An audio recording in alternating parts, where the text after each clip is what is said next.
Hoje em dia, quando pensamos em um subgênero, nós rapidamente o associamos a um estilo específico de gameplay, seja de fantasia medieval e sua mente vagará para um hack and slash ou RPG. Repito mesmo com horror e correríamos para um survival horror ou simulador de porta. Quanto mais eu vejo, mais desgraçado fica. Essa mesma linha de raciocínio serve para jogos de mecha, sempre associados a simuladores ou algum tipo de RPG estratégico, afinal, Super Robotize é o pilar central do gênero há quase 30 anos. Mas nem sempre foi assim, e nos anos 80, mechas não tinham gênero para chamar de seu. O primeiro a tentar isso seria Texter, um sucesso esmagador nos PCs japoneses que deu início a um estilo de ação e exploração imitado por alguns jogos. Mas o mundo ainda discordava, a Squaresoft, por exemplo, começaria sua vida nos RPGs com o quase esquecido Cruise Chasers Blast. Enquanto isso, Battletech engatinhava no ocidente como um adventure com leves elementos de RPG, e nós nem sequer estamos contando inúmeros hack and slash e shooters 2D que usavam robôs gigantes porque o sprite era mais legal. Como você pode ver, dispararam para todos os lados e nada colou. Sério, tem um shooter 2D de Mazinger Z, isso é surreal.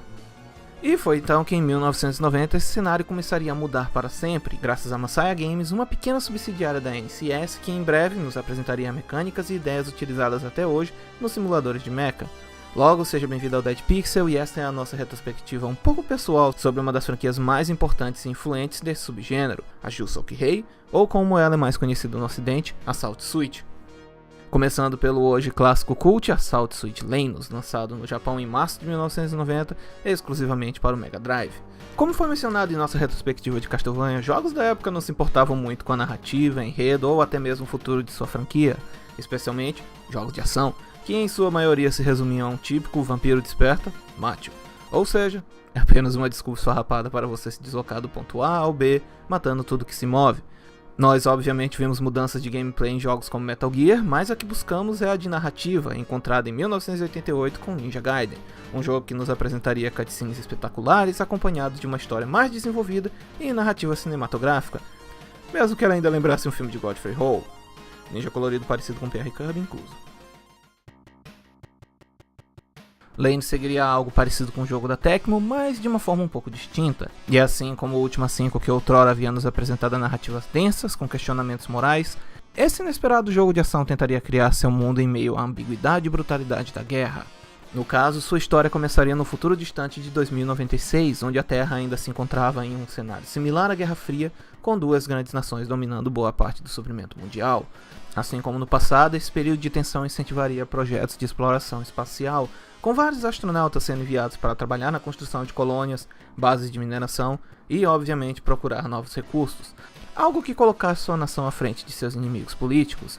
Essas ações desenfreadas e o medo do monopólio de matérias-primas daria início à Quarta Guerra Mundial, e apesar de nenhuma arma nuclear ter sido disparada, os danos à Terra foram quase que irreparáveis, forçando ambas as nações a um cessar-fogo e a coexistir. 10 anos depois, o jogo começaria com você controlando um piloto de teste sem nome numa base de mineração em Ganymedes, que é subitamente atacada por um inimigo desconhecido, é claro. Desse ponto em diante, cabe a você proteger os frascos e comprimidos enquanto detém o avanço dessa força desconhecida, investiga os motivos por trás desse ataque e planeja sua retomada, cruzando das estrelas a florestas amazônicas e para as estrelas novamente. Enfim, um dos aspectos mais interessantes de Lane seria sua narrativa mais dramática e anime, inspirada diretamente por séries como Taiyo no Kibadougan e Kidou Senshi Gundam, com praticamente toda a história sendo contada no campo de batalha via comunicadores. Nosso papel na guerra, curiosamente, não seria de herói, mas sim de uma pessoa desorientada que descobre que nem tudo é o que parece. Afinal, a motivação de nossos inimigos é crucial para o enredo. Não, eles não são conquistadores espaciais genéricos, muito menos uma nação gananciosa, mas sim os astronautas desbravadores do início do vídeo, que perderam contato com a Terra durante a guerra e foram esquecidos por quem os enviou. Desesperados, esses astronautas seriam forçados a descobrir uma forma de sobreviver nesse ambiente inóspito, para no fim, arquitetar sua vingança contra aqueles que os abandonaram. Essa revelação acaba pondo em xeque a moral do seu governo, e se isso soou familiar, eu lhe pergunto, você gostou de Zeta Gundam? Yep, Lennos é basicamente uma recontagem de Zeta Gundam, com algumas óbvias modificações para torná-lo único. O hoje clássico de Yoshiyuki Tomino foi tão influente para o pessoal da Masaya que vários momentos icônicos seriam recriados em sua gameplay, como por exemplo a entrada na atmosfera e batalha de Jaburo, o que bizarramente tornou Lennos o melhor jogo de Gundam da época, apesar de não carregar a licença. Porém, ele é um jogo de ação e de sua gameplay temos que falar. A princípio, ela parece bem básica. Com B você pula, C troca de arma, e antes mesmo de você descobrir que o A dispara, uma tela preta lhe interrompe perguntando qual é o seu loadout para essa missão, introduzindo assim um conceito primitivo de simulador para o gênero side-scroller, algo que mudaria o que esperávamos da gameplay. Por exemplo, o seu mecha era bem lento e pesado, tendo dificuldades para se locomover nos terrenos íngremes e, de uma forma inesperada, sendo bem vulnerável e dependente de uma armadura regenerativa, que servia como um substituto do HP tradicional. Seu level design também era peculiar, dividindo o jogo em dois estilos de gameplay. O primeiro deles é o lento e metódico combate terrestre, onde devemos usar o cenário em nosso favor, com outros sendo batalhas espaciais frenéticas e completamente dependentes de seu reflexo, afinal, inimigos virão de todos os lados. Para lidar com essas adversidades, você teria acesso a um acervo invejável de armas e equipamentos, liberados aleatoriamente ao fim de cada missão, de acordo com a sua pontuação, criando um replay único para o jogo. Escudos bloqueavam disparos diretos, jetpacks faziam seu mecha planar, armaduras aumentavam sua resistência, enquanto escopetas, lançadores de granadas e uma visível homenagem ao Fana de Ganda seriam apenas algumas das várias armas disponíveis. Só não se empolgue muito, já que esse jogo é o avô dos simuladores de mecha modernos, e como de costume, você não só terá limite de peso simbolizado por 6 equipamentos, mas também de munição, com a única arma que escapa desse limite sendo a sua confiável metralhadora. Mas não ouse prender o botão de disparo que nem um louco, pois o pente só carrega 20 balas e o tempo de recarga é longo. Ok, talvez ela não seja tão confiável. Por sorte, todas as armas têm versões melhoradas, mas com um sistema de aleatoriedade é bem provável que você termine o jogo sem ver a maravilhosa HG Gun. Como já deve ter ficado claro, Lenus foi um jogo não convencional, muitas de suas mudanças são drásticas e o inesperado foco em história afetaria permanentemente o level design. Sim, ele era simples, mas por motivos estranhos, era quase que inteiramente desprovido de chefes, que seriam substituídos por combates frenéticos, objetivos como proteger sua base ou destruir um gerador, e principalmente lutas contra seu rival Lance, que quando derrotado sumiria para lutar em um outro dia. Para tornar tudo ainda mais intenso, suas limitações e incerteza do que esperar da próxima missão acabavam por criar questionamentos do tipo: deveria eu ser mais ofensivo ou mais defensivo nessa missão? Definitivamente mais defensivo. Apesar de meus elogios às suas inúmeras ideias inventivas, Juscelguirrei Lenus não teve uma boa recepção inicial. Sua apresentação era inconsistente, com uma trilha sonora fantástica, gráficos coloridos e bons efeitos visuais, mas ao mesmo tempo ele parecia um elo perdido, algo que deveria existir entre a geração 8 e 16 bits, sendo mais do que o NES poderia oferecer, mas bem menos do que o Mega Drive havia oferecido em seu lançamento. Para piorar, sua gameplay metódica e lenta se provou complexa demais para os jogadores da época, que sempre tentavam jogá-lo como um clone de Contra, correndo em direção ao inimigo, morrendo, vendo game overs abruptos, se frustrando e, obviamente, o acusando de ser um Kusogemo. As críticas também não foram das melhores, e mesmo aqueles que o defendiam por ser único e audacioso, ainda criticavam sua dificuldade abusiva. Passado alguns meses, a DreamWorks finalmente lançaria Lenus no ocidente com o bizarro título de Target Earth, onde ele mais uma vez seria dilacerado pela crítica, com cada pequeno problema sendo exacerbado, enquanto sua dificuldade brutal foi vista como uma afronta. Afinal, 3 continues e uma vida para zerar esse jogo pode ser algo complicado, e, sendo honesto, esse lado do Pacífico ainda tem problemas com dificuldade e grind.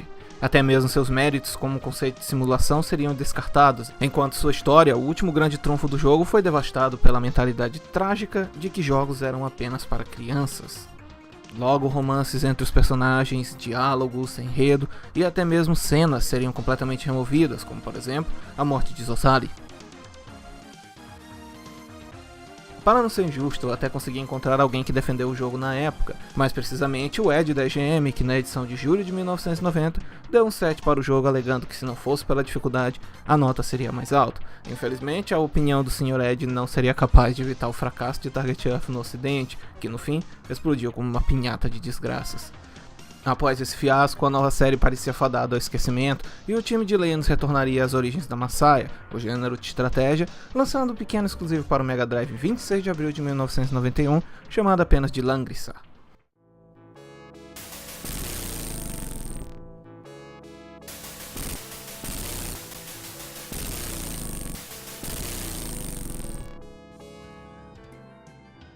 Desenvolvido por quase a mesma equipe e ilustrado pelo inconfundível Satoshi Urashihara, Langrissa foi um dos primeiros grandes jogos de estratégia de sua geração, que diferente de Lenus seria um sucesso esmagador, rapidamente se tornando a maior franquia da Masaya e um dos pilares de seu gênero. Mas isso não quer dizer que o time havia esquecido de seus robôs gigantes, sim, esse é o mesmo Lance. Infelizmente eu não consegui descobrir como isso aconteceu, mas em algum momento Toshiro Tsuchida se juntou ao time de Langrisa, dando início a uma inesperada segunda chance para Shusuke Rei.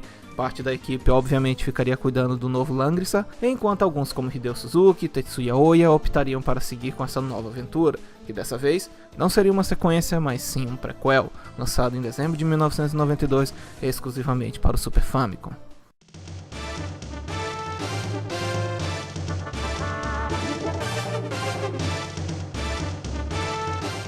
Dessa vez nós seguiríamos a vida de Jake Brain, um jovem piloto de 22 anos que acabara de terminar seu treinamento militar pela Federação e foi jogado de cabeça na guerra brevemente citada em Lennos, guerra que agora seria melhor explicada, com ambas as nações brigando pelos direitos federativos da Lua e monopólio não de matérias-primas, mas do pouco combustível fóssil que ainda restava na Terra. Sua missão? Destruir Bitburger, mais nova arma da Axis, antes de ela ser concluída. Assim como seu antecessor, o estilo de narrativa se manteria o mesmo, mas com algumas melhorias. Os sprites eram maiores para tirar proveito da arte, cutscenes foram adicionadas, detalhes sobre seu objetivo antes mantido nos manuais se tornariam briefings no início de cada missão, enquanto o enredo e level design seriam invertidos. Logo, ao invés de estarmos fugindo o tempo inteiro, o nosso herói sempre estaria em ataque, invadindo colônias, bases de mineração e, obviamente, passando por cidades completamente destruídas. Infelizmente, a sua narrativa não era tão impactante ou inovadora como seu antecessor, servindo mais como uma versão polida do mesmo. Entretanto, pequenos detalhes como os múltiplos sinais e objetivos secundários acabam ajudando o jogo a se destacar, com o mais icônico desses objetivos sendo a queda da colônia de Axis, uma bela homenagem à Gundam CCA, onde Jake recebe a missão de destruir todos os propulsores em 2 minutos e impedir a entrada dessa colônia na atmosfera. Se ele for bem sucedido, o jogo mostra seu feito na missão seguinte e segue para um final menos ruim. Mas se ele fracassar, nós não recebemos um game over, e sim a responsabilidade pela morte de milhares de inocentes. Sim, nos direcionar a um final ruim, quase esqueci desse detalhe. A apresentação inconsistente do anterior se despediria junto de suas cores vibrantes, que agora dariam lugar a um visual cinzento, depressivo e sombrio, combinando mais com esse mundo em guerra. Sua trilha sonora continuaria fantástica e sua câmera seria aproximada, mostrando gráficos que causariam inveja em muitos jogos grandes da época, graças a seu excesso de detalhes e excelente animação dos mechas. Já a gameplay é um caso um pouco mais complexo. Devido às críticas iniciais sofridas por Lennos, a Masaya optaria por abandonar as mecânicas de simulador, transformando Valken em um jogo bem mais tradicional, acessível e mainstream, o que explica a sensação de recomeço na prequel, quase como se ele fosse um caminho introdutório à série. O loadout seria removido por completo, suas armas reduzidas a apenas 5, sendo que 2 delas estão escondidas e a terceira secreta. O dano recebido foi drasticamente reduzido, a EA ficou menos agressiva e a excelente homenagem da armadura regenerativa, infelizmente foi substituída pelo tradicional dano permanente mais item de cura. Para compensar a perda das armas e acessórios, seu mecha agora vinha permanentemente equipado com um jetpack, um escudo que deve ser empunhado para defender ataques, um soco e um dash, ambos visivelmente inspirados por Votons. As suas poucas armas também receberiam upgrades, criando uma falsa sensação de progresso, enquanto um controle com mais botões abriria espaço para novos comandos, como por exemplo o L, que agora travava a mira na posição de seu agrado, deixando missões na gravidade zero bem mais fáceis. Em retrospecto, é um pouco difícil de ver Valken como um sucessor ou evolução natural de Lennos. Afinal, o jogo intencionalmente abandonou sua identidade e valores para ser mais popular, mas apesar dos pesares, Valken ainda é um jogo excepcional, que usa sua paixão por animes para forjar seu próprio caminho, mais uma vez entregando uma narrativa frenética e interessante que se mescla a gameplay de uma forma exemplar. E como é de se esperar, o jogo foi um sucesso imediato no Japão, chamando a atenção da Konami, que rapidamente adquiriria os direitos para distribuí-lo no ocidente. E em abril de 1993, ele finalmente daria as caras nas Américas com o fantástico título de Cybernator. What a porra é um Cybernator? Eu não tenho ideia, mas se Target Earth parece um título de um filme de terror B da Era Atômica, esse definitivamente é uma continuação italiana não oficial de um certo filme americano com Arnold, provavelmente dirigido por Bruno Mattei. Eu sinceramente não sei se isso foi um avanço. De qualquer forma, assim como Target Earth, Cybernator foi severamente prejudicado pelo conceito de que jogos eram apenas para crianças, e censuras foram aplicadas.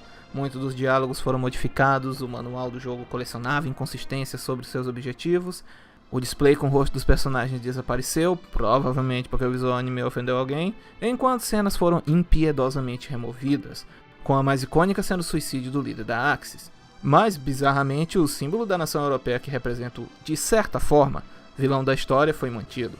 Vai entender.